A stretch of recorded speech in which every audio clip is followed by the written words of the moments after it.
Γεια σας από το Καζακστάν. Εδώ όπου σε λίγες ώρες, ο θρύλος θα ρηχτεί στη μάχη της πρόκρισης. Μέρες σαν την σημερινή, μου φέρνουν στο μυαλό όλα όσα αξίζουν στη ζωή. Χωρίς ΑΠΟΕΛ, τι είμαστε? Η ζωή χωρίς ΑΠΟΕΛ είναι μιζέρια. Πάμε, σαν τον Μέγα Αλεξάνδρο, να πάρουμε τον πολιτισμό στο Καζακστάν. Πάμε αδέρφια, σαν τον Αχιλλέα, να κερδίσουμε ακόμα μία μάχη. Πάμε αδέρφια, σαν τον Οδυσσέα, να βρούμε την Ιθάκη που μας περιμένει. Η Ιθάκη του θρύλου είναι η ομιλή του Champions League. Η Ιθάκη του Αποελίστα είναι να ταξιδεύει μαζί με τον θρύλο στα αστέρια. Και αν έψαξα παντού, σε ολόκληρη τη γη, και αν έχω κάνει ντου και φυλακή, δεν χάλασα ποτέ και έμεινε εκεί. Για σένα. Ένας τρελός πορτοκαλί. Πάμε γέρα.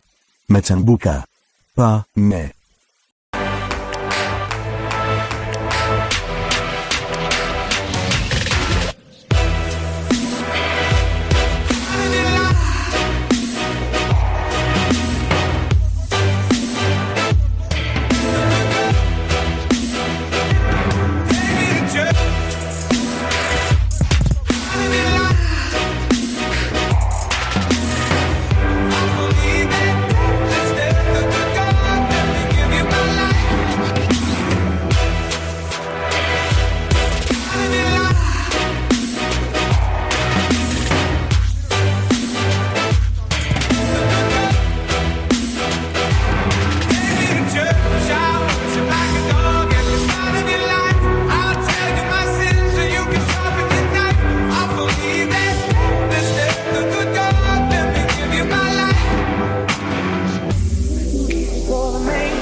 Got a lot of